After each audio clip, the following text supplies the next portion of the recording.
कार्यक्रमको साथमा तपाईको आफ्नै ब्याङ्क राष्ट्रिय वाणिज्य ब्याङ्क लिमिटेड, आफ्नो भनेको आफ्नै हुन्छ। कुमारी ब्याङ्क, सबैका लागि सधैँका लागि। ग्लोबल आइएमई ब्याङ्क, सबैका लागि ब्याङ्क। विश्वास जित्दै अघि बढ्दै mega bank Nepal limited. Laxmi bank, लक्ष्य छ, लक्ष्मी ब्याङ्क छ। NCC bank, your business bank. Shangrila development bank limited, स्थानीय विकासको आधार। Prime life insurance company limited, सुरक्षित भविष्य। Lumbini general insurance company limited, ensuring risks for prosperity. Progressive Finance Limited, our business is to finance yours. नमस्कार, कार्यक्रममा यहाँलाई स्वागत छ। प्रधानमन्त्री शेरबहादुर देउवाको नेतृत्वमा नयाँ सरकार गठन भएको 2 साता बितिसकेको छ। सत्तारूढ दलहरूबीच मन्त्री परिषद विस्तारका लागि पटक पटक छलफल भए पनि अझै मन्त्री परिषदले पूर्णता पाउन सकेको छैन। यता कोरोना महामारीबाट अत्याधिक प्रभावित उद्योग व्यवसायलाई लक्षित गरी ल्याइएको पुनर्कर्जा कार्यक्रम अन्तर्गत 1 वर्षमा 1 खर्ब 49 करोड रुपैयाँ लगानी स्वीकृत भएको छ। राष्ट्र ब्याङ्कले गत वर्ष करिब 2 खर्ब 12 अर्ब रुपैयाँ लगानी गर्न मिल्ने गरी पुनर्कर्जा कार्यक्रम ल्याएको थियो।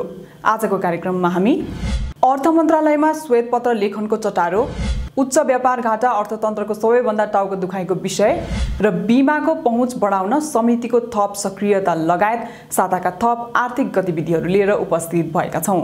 आउनुहोस् आजको कार्यक्रम सुरु गरौँ। अर्थ मन्त्रालयले श्वेतपत्र लेखनको तयारी तीव्र पारेको छ। अर्थतन्त्रको वर्तमान तस्बिर र आगामी मार्गचित्र देखाउन अर्थमन्त्री जनार्दन शर्माले श्वेतपत्र जारी गर्न लाग्नु भएको हो। मन्त्रालयका अनुसार योजना आयोगका पूर्व उपाध्यक्ष डाक्टर मीन बहादुर श्रेष्ठ नेतृत्वको टोलीले श्वेतपत्र लेखनको काम गरिरहनु भएको छ। श्वेतपत्रमा यस अघिको सरकारको 41 महिनामा अर्थतन्त्रमा पारेको प्रभाव र कोरोनाको असरका बारेमा उल्लेख गरिनेछ। साथै आगामी कार्यदिशाका बारेमा पनि श्वेतपत्रमा उल्लेख गरिने जानकारी दिएको छ। तर केही अर्थशास्त्रीले भने मन्त्री शर्मालाई आफू अनुकूल अर्थतन्त्रको व्याख्या गर्नका लागि मात्र श्वेतपत्र जारी गर्ने परम्परा भने नबसाल्न सुझाव दिएका छन्। अहिलेको सरकारले चाहिँ श्वेतपत्र ल्याउनु पर्ने मैले आवश्यकता किन देख्छु भने कोभिडको कारणले गर्दा अहिलेको सरकारले तपाईको के भन्दा विगत 2-3 वर्षदेखि नेपालको अर्थतन्त्रमा कस्तो किसिमको इफेक्ट परिसकेको छ र आजको आर्थिक अवस्था के हो त्यसबाट पार पाउनको लागि चाहिँ अब अहिले हामी यो किसिमको कार्यक्रम ल्याउँदैछौँ भनेर त्यो देखाउनको लागि श्वेतपत्र आवश्यकता पर्छ अहिले। तर त्यो श्वेतपत्र ल्याउनु भनेको चाहिँ के हो त भन्दाखेरि फेरि 1 वर्ष 2 वर्षको ट्रेन्ड हेरेर मात्र होइन कि कम्तीमा नि 20 वर्षको ट्रेन्ड हेरेर त्यसमा राम्रो पक्ष नराम्रो पक्ष जे छ त्यो सबैको इन्डेक्स एनालाइसिस गरेर त्यसको रिजल्ट जे हो प्रोजेक्सन 20 वर्षको रिजल्ट हेरेर एउटा ट्रेन्ड हेरेर चाहिँ त्यसको आधारमा चाहिँ एउटा त्यसको बेस अनि स्ट्यान्डर्ड कति आयो त्यसलाई आधार मानेर चाहिँ अगाडि जाँदाखेरि चाहिँ इफेक्टिभ हुन्छ। यदि कोभिडलाई नै टार्गेट गरेर हामीले चाहिँ ठुलो समस्या मानेको हो भने यो सरकार त्यो सरकार जेसुकैले पनि श्वेतपत्र ल्याउनु ठिक छ। अर्को कुरा चाहिँ इलेक्सनको कारणले अथवा पोलिटिकल रिभोल्युसनको कारणले अथवा केही मेजर प्याराडाइम सिफ्टको कारणले तपाईँ त्यो सरकार चलाउने संरचनागत फिलोसफी के जुन दर्शन नै परिवर्तन भयो भने पहिला यो दर्शनबाट गाइडेड थियो, अबको दर्शन यो है हामीले सरकार चलाउने भन्ने भयो भने ल्याइन्छ श्वेतपत्र ल्याइन्छ। जहाँसम्म लाग्छ अघिल्लो सरकार र यो सरकार बिच यिनीहरूको हाम्रो चाहिँ इनेक्ट गर्ने बेलामा त्यो इम्प्लिमेन्टेसनको बेलामा समस्या हो। मेजर पोलिसी सिफ्ट ल्याइन्छ कि ल्याइन्छ थाहा छैन, किन भन्दा त्यो सरकार र यो सरकार मोरलेस हाम्रो संविधान त समाजवाद उन्मुख अर्थतन्त्र अथवा समाज भनेर गाइडेड हुन् भनेदेखि श्वेतपत्र अलि हल्का हुन्छ कि जस्तो लाग्छ मलाई। यही खालको स्वास्थ्य संरचनामा केही मेजर चेन्ज गर्नु पर्यो। प्रमुख एउटा चाहिँ अहिलेसम्म जसरी गाइडेड थियो, हामी चाहिँ नयाँ संविधानबाट एउटै सरकार नै गएको, त्यसपछि एउटा यो फरक तरिकाले गाइडेड रहेछौँ र कोरोनाले हामीलाई सिकाए पनि त्यो भएर हामी फरक चेनमा जान्छौँ है। अब हाम्रो चाहिँ हेल्थ रिलेटेड गभर्नेन्स सिस्टमको फिलोसफिकल इस्युज नै हामी फरक गर्छौँ है भन्ने हो भने श्वेतपत्र ल्याउनु ठिक होला। होइन भने बजेटलाई रकमान्तर गर्नकै लागि मात्रै अथवा अघिल्लोचोटि ल्याइएको बजेटहरू जसरी हामीले पनि विरोध गऱ्यौँ कनिका छराई जस्तो छ त्यसैलाई अलिकति इधर कमाल उधर गर्नको लागि मात्रै ल्याइएको हो भने यो चाहिँ श्वेतपत्रको खास जस्टिफाई गर्दैन कि। पछिल्लो समय देशको बाह्य अवस्था केही बिग्रिएको छ। नेपाल राष्ट्र ब्याङ्कका अनुसार शोधनान्तर 2 वर्षपछि घाटामा गएको छ भने विदेशी मुद्राको सञ्चिति घटेको छ। चालू खाता घाटा जीडीपीको 7.5% नागिसकेको छ। मूल्य वृद्धिमा समेत चाप पर्न थालेको छ। कोरोना संक्रमण नियन्त्रणका लागि पटक पटकको लकडाउन र निषेधाज्ञाले लामो समय आर्थिक गतिविधि पनि ठप्प बन्न पुग्यो, जसका कारण आर्थिक वर्ष 2076-77 4 दशकपछि मुलुकको अर्थतन्त्र 1.99% ऋणात्मक रह्यो। अब यो कोभिड चाहिँ मोरलेस जान्छ अथवा नेपाल र नेपाल जस्ता देशहरूमा कम आउँछ, किन भन्दा हामी कहीँ न कहीँ गलत विज्ञानको आधारमा आधारित भएर एनालाइसिस गरेका छौँ। हाम्रो इम्युनिटी पावर बढी छ भन्थ्यौँ, तर हामीसँग पटक गरेर दोस्रो वेभ तेस्रो वेभ गरेर आइरह्यो र आइरहँदाखेरि न त हामीले एडभान्स कन्ट्रीहरूको पोलिसी मेमोरीको जस्तो हाम्रो मेमोरी भएको कारणले ठ्याक्कै बन्द गर्न सक्यौँ, न त ठ्याक्कै खोल्न सक्यौँ। त्यो कारणले अर्थतन्त्र कहाँनिर असर पर्यो भन्दा पनि जुन अनसर्टेनिटी चाहिँ सबसे ठुलो समस्या हो हाम्रो अर्थतन्त्रको। व्यापारिक वर्ग, कन्ज्युम्सन उपभोक्ता वर्ग दुईटै वर्गमा के स्योर भएन भन्दा मसँग कति पैसा हुँदा म कति उत्पादन गर्न सक्छु, मसँग कति पैसा हुँदा म कति खर्च गर्न सक्छु अथवा उपभोग गर्न सक्छु भन्ने एक आपसमा आर्थिक एजेन्टहरू नै एकदम अन्यलमा परेको स्थिति भएको कारणले पर्सेन्ट मात्रै होइन अर्थतन्त्र नराम्रोसँग खलबलिएको छ हाम्रो अर्थतन्त्र। त्यो चाहिँ केही पारामिटरहरू देखिन्छन्। मैले भर्खरै नै सबसे बढी टुरिज्ममा डिपेन्डेन्ट गण्डकी प्रदेश केही घुम्ने हेर्ने मौका पाएँ। त्यहाँ केही अर्थतन्त्रहरू केही आर्थिक परिसूचकहरू चाहिँ जस्तै सानातिना पर्यटनसँग सम्बन्धित सब्सिडियरी बिजनेसहरू अब कहिले पनि नउठ्ने गरी गायबै भइसके। वैदेशिक रोजगारी कोरोनाका कारण प्रभावित भए पनि रेमिट्यान्सका आधारमा नै जनताको आम्दानी चलेको छ। सरकारको आम्दानी आयातमा आधारित राजस्वमै निर्भर रहेको छ। महामारीका कारण साना मझौला तथा ठूला उद्योग व्यवसाय शिथिल हुँदा उत्पादन, रोजगारी र उपभोगको अवस्था खस्किएको छ। पर्यटन क्षेत्र तथा यसमा संलग्न व्यवसायी तथा श्रमिकहरू कोरोनाबाट सबैभन्दा बढी प्रभावित भएका छन्। विश्व बैंक, एसियाली विकास बैंक र अन्तर्राष्ट्रिय मुद्रा कोष लगायतका अन्तर्राष्ट्रिय संस्थाहरूको प्रतिवेदनले नेपालमा गरिबी तथा बेरोजगारीको दर बढेको देखाएको छ। अर्थतन्त्रलाई चलायमान बनाउने उपायहरू अवलम्बन नगर्ने हो भने चाहिँ सोचे जस्तो चाहिँ के हो त आर्थिक वृद्धि दर प्राप्त गर्न पनि सकिँदैन र के भन्दाखेरि अहिले जुन अवस्था छ त्यसबाट पार पाउन पनि सकिँदैन। र मुख्य हाम्रो देशको चाहिँ समस्या के भन्दाखेरि विगत धेरै वर्ष अगाडिदेखिको ट्रेन्ड हेर्नुभयो भने बजेटमा जुन पुँजी क्यापिटल एक्सपेन्डिचरको रूपमा पुँजीकृत जुन बजेट छुट्याएको हुन्छ त्यो बजेट चाहिँ 50% पनि हाराहारीमा खर्च नभइरहेको अवस्था जुन छ त्यो चिजबाट चाहिँ के हुन्छ भने पुँजीकृत बजेट क्यापिटल एक्सपेन्डिचरमा विकासका पूर्वाधारहरूमा जुन खर्च गर्नुपर्ने बजेटहरू छ। प्रतिनिधि सभाको निर्वाचनपछि बनेको तत्कालीन सरकारका अर्थमन्त्री डाक्टर युवराज खतिवडाले पनि अर्थ मन्त्रालयको जिम्मेवारी सम्हाले लगत्तै 89 पृष्ठ लामो श्वेतपत्र जारी गर्नुभएको थियो। खतिवडा अर्थमन्त्री भएर आउँदा उहाँले जारी गर्नुभएको श्वेतपत्रमा आफू अनुकूल तथ्याङ्क मात्र प्रयोग गरेको भन्दै तीव्र आलोचना भएको थियो। त्यसकारण वर्तमान सरकारले ल्याउने श्वेतपत्र पनि अघिल्लो सरकारलाई दोषारोपण गर्ने र आफ्ना योजना मात्र सुनाउने दस्तावेज बनाउन नहुने सुझाव विज्ञहरूको छ। भर्खरै प्रस्तुत गर्यौं श्वेतपत्र लेखन सम्बन्धी सामग्री। अबको पालो ब्रेकको।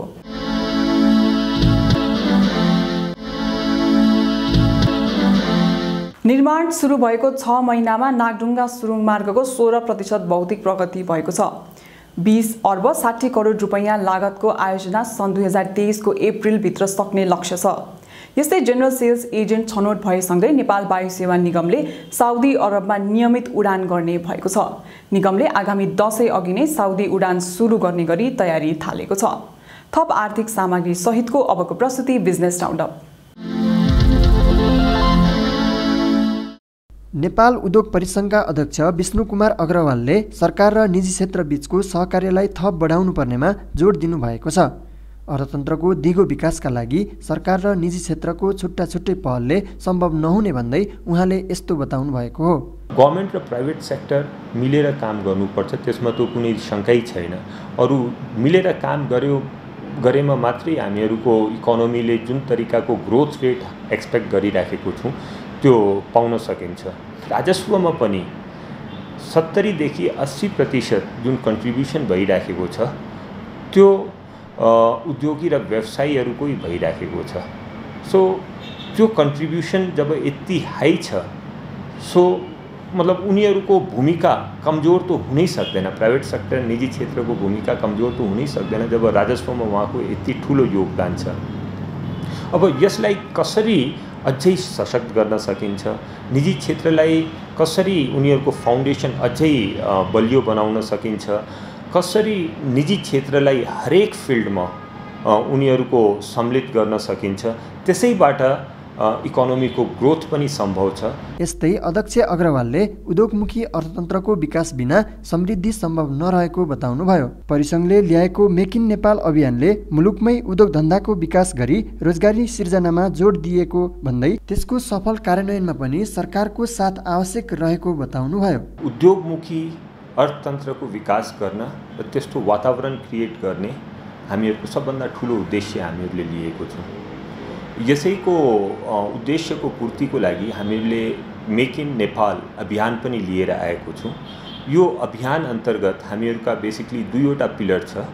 एउटा पिलर त हामीहरूको प्रोडक्सनसँग सम्बन्धित छ, जसबाट के छ कि नेपालमा उद्योगको वातावरण कसरी क्रिएट गर्ने, नेपालको उत्पादकहरूको लागि ग्राहकहरूमा कन्फिडेन्स कसरी वृद्धि गर्ने, उसको गुणस्तरको लागि, उसको प्राइसको लागि कन्फिडेन्स कसरी डेभलप गर्न सकिन्छ र यसलाई यहाँको उत्पादकहरूलाई एक्सपोर्ट पनि कसरी गर्न सकिन्छ, यो दुईवटा कुरामा ध्यान केन्द्रित गरेर हामीहरू अगाडि बढ्छौँ। एक अर्को प्रसङ्गमा उहाँले चालु आर्थिक वर्षको मौद्रिक नीतिले कोरोनाको सङ्कटमा परेको अर्थतन्त्रलाई चलायमान बनाउन राहत तथा छुटको व्यवस्था गर्नुपर्ने बताउनुभयो। गत वर्ष प्रदान गरेको छुट तथा सहुलियतहरूले अर्थतन्त्र चलायमान बनाउन ठूलो सहयोग पुर्याएकाले चालु वर्ष पनि त्यसलाई निरन्तरता दिनुपर्ने उहाँको माग छ। मोनिटरी पोलिसीले धेरै मद्दत गरेको थियो नेपाली जनतालाई, व्यवसायीलाई, उद्योगपतिहरूलाई धेरै मद्दत भएको थियो। त्यसबाट हामीले यो एक्सपेक्ट गरिराखेको छौँ कि यो पल्ट पनि सेम तरिकाले मोनिटरी पोलिसीलाई जुन एउटा उद्योगी र व्यवसायीहरूले एउटा राहतको अपेक्षा गरिराखेको छ, त्यो यो पल्टको मोनिटरी पोलिसीले पनि त्यस्तो खालको राहत दिन्छ। बजेटबाट हामीहरूको अपेक्षा यो छ कि केही कुराहरू, राम्रो कुराहरू पनि बजेटमा आएका थिए, विगतका बजेटमा आएका थिए, जुन केही पक्षहरू लास्ट बजेटका राम्रा पनि छन्, जुन निजी क्षेत्र सबै मिलेर पनि स्वागत गरेका छन्। सो त्यो कुराहरू कन्टिन्युटी हुनु पर्यो। कोरोना प्रभावित उद्योगी व्यवसायी अहिले मौद्रिक नीति मार्फत ल्याउने राहतको पर्खाइमा रहेका छन्। नेपाल पर्यटन बोर्डले चालु आर्थिक वर्ष 2078-79 को बजेट निर्माणको तयारी अन्तिम चरणमा पुर्याएको छ। बोर्डले तीनवटै तहसँगको समन्वयमा बजेट निर्माण गर्ने बताएको छ। कोभिड-19 ले थलिएको पर्यटन क्षेत्रलाई उकास्न आन्तरिक पर्यटन प्रवर्धनलाई प्राथमिकता दिई बोर्डले बजेट निर्माण गरिरहेको जनाएको छ। 2-5 गन्तव्यभन्दा अरू महत्त्वपूर्ण गन्तव्यमा चाहिँ नगइरहेको, जान नसकिरहेको हुनाले हामीले अलि बढी रिसर्च गरेर त्यो ठाउँमा चाहिँ डाइभर्ट गर्ने, अन्य क्षेत्रमा पनि पर्यटक लाने कुरामा चाहिँ हामी अहिले लागिरहेछौँ भने हामी देखिने ढङ्गले 7वटै प्रदेश, हाम्रो एउटा मात्र प्रदेश अथवा 3 नम्बर प्रदेश मात्र अथवा 5 नम्बर प्रदेश मात्र अथवा 4 नम्बर मात्र, लुम्बिनी, पोखरा, चितवन, काठमाडौँ मात्र अथवा एभरेस्ट र अन्नपूर्ण मात्र चाहिँ हाम्रो गन्तव्य होइन। हाम्रा गन्तव्यहरू चाहिँ अरू पनि ठाउँ छन् भनेर हामी 7वटै प्रदेशमा चाहिँ प्रडक्टहरूको कसरी विकास गर्ने अथवा दीर्घकालीन रूपमा आज हामीले लगानी गरेको पैसा चाहिँ भोलि पनि थप्न सकियोस् पर्यटन बोर्डले र एउटा प्रडक्टको रूपमा पनि विकास भएर 7वटै प्रदेशको चाहिँ जनताले, व्यवसायीले चाहिँ पर्यटन बोर्डलाई चाहिँ अनुभूत गर्न सकोस् भनेर हामी 7वटै प्रदेशमा चाहिँ अहिले विकास गर्न चाहिँ बजेटमा चाहिँ हामीले प्राथमिकता गरेका छौँ। हामीले 3टा कुरा, एउटा आन्तरिक पर्यटन, दोस्रो चाहिँ हामीले रिसर्च, तेस्रो चाहिँ हामीले 7 प्रदेशलाई चाहिँ समान ढङ्गले हामीले हेर्ने र अनि एसियन पर्यटकलाई चाहिँ अलिक बढी, इन्डियन र चाइनिजलाई जब विगतमा चाहिँ हामी अलिक युरोपियन अमेरिकनमा जान्थ्यौँ भने त्यो र अनि अहिलेको कोभिडको टाइममा चाहिँ डिजिटल मार्केटिङलाई अलिक बढी प्रायोरिटी दिने भनेर हामीले चाहिँ बजेट छुट्याएका छौँ। कोभिड-19 ले गर्दा करिब 2 वर्षदेखि बाहिरी पर्यटकको आगमन ठप्प छ। पर्यटक आगमन ठप्प हुँदा बजेटको स्रोत व्यवस्थापनमा समेत दबाव परेको छ। तर बोर्डले आन्तरिक स्रोत साधनको उच्चतम परिचालन गरी बजेट निर्माण गर्ने जनाएको छ। पर्यटक नआउँदाखेरि बजेट चाहिँ अलिकति कमी छ। त्यो बजेटको चाहिँ रिसोर्सहरू खोज्न हामी निकै लाग्यौँ।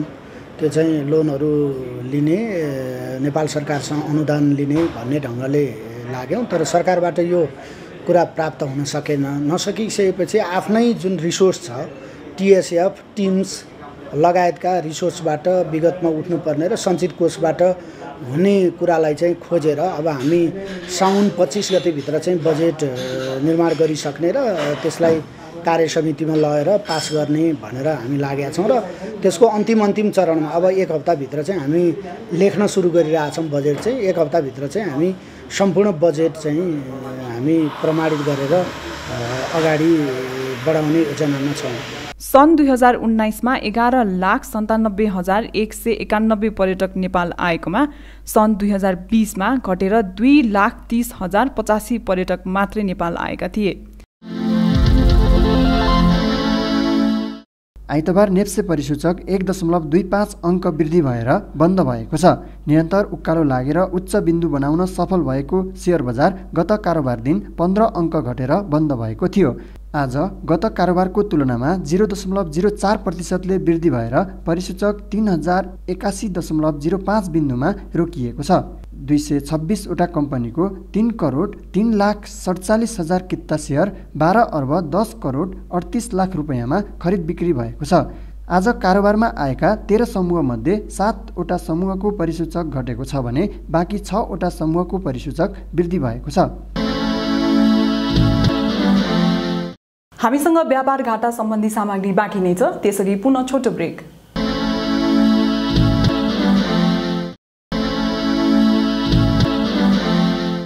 गएको 1 वर्ष नेपालको वैदेशिक व्यापार घाटा 13 खर्ब 98 अर्ब रुपैयाँ छ। वार्षिक रूपमा उकालो लाग्दै गइरहेको उच्च व्यापार घाटा अर्थतन्त्रको सबैभन्दा टाउको दुखाइको विषय बनेको छ। एक सामग्री।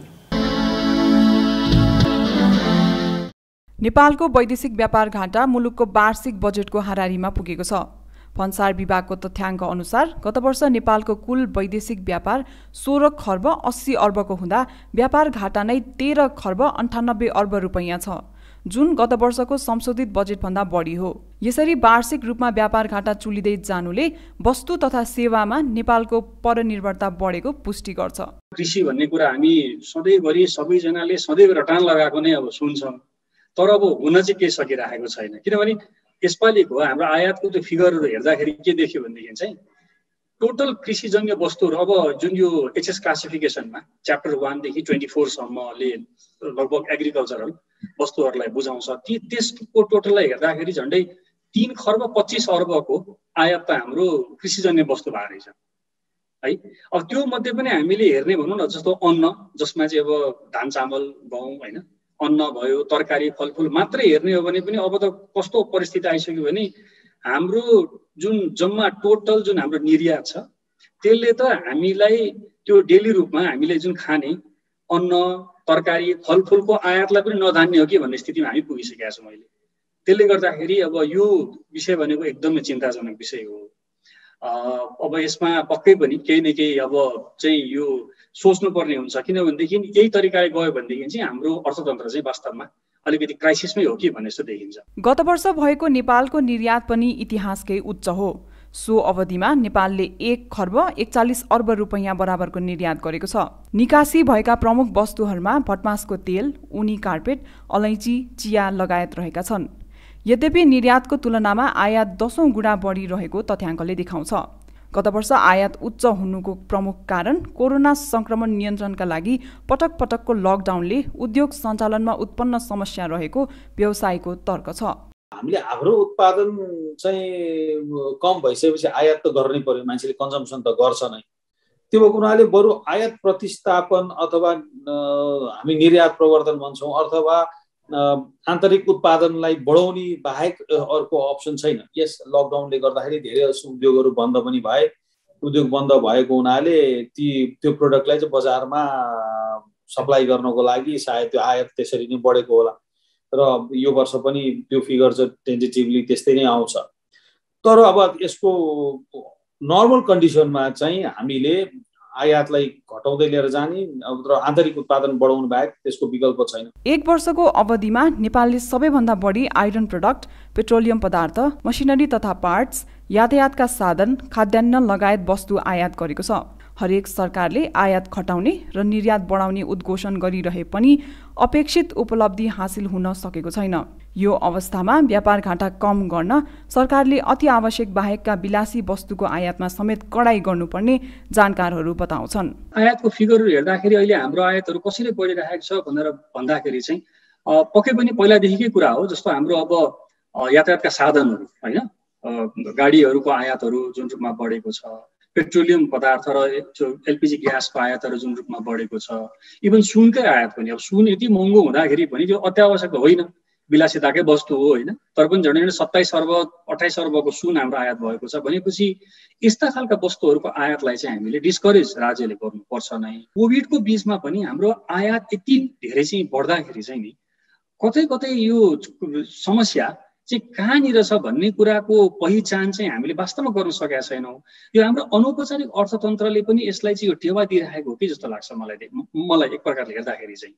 र त्यतातिरको हामीले यो आयात निर्यातमा चाहिँ हामीले बोर्डरको कुरा मात्र गरेर भएन कि हाम्रो इन्टरनल जुन चाहिँ यो इकोनोमीलाई, यो इन्फर्मल सेक्टर हाम्रो कत्रो छ, कसरी गइरहेको छ, त्यसलाई फर्मल कसरी बनाउने भन्ने कुराहरूमा पनि ध्यान दिन सक्यो भनेदेखि चाहिँ त्यसले पनि केही एड्रेस गर्न चाहिँ सजिलो चाहिँ हुन्छ होला। यसका साथै निर्यात बढाउन नेपालमा उत्पादित वस्तुहरूको प्रतिस्पर्धी क्षमता बढाउनु पर्ने आवश्यकता छ।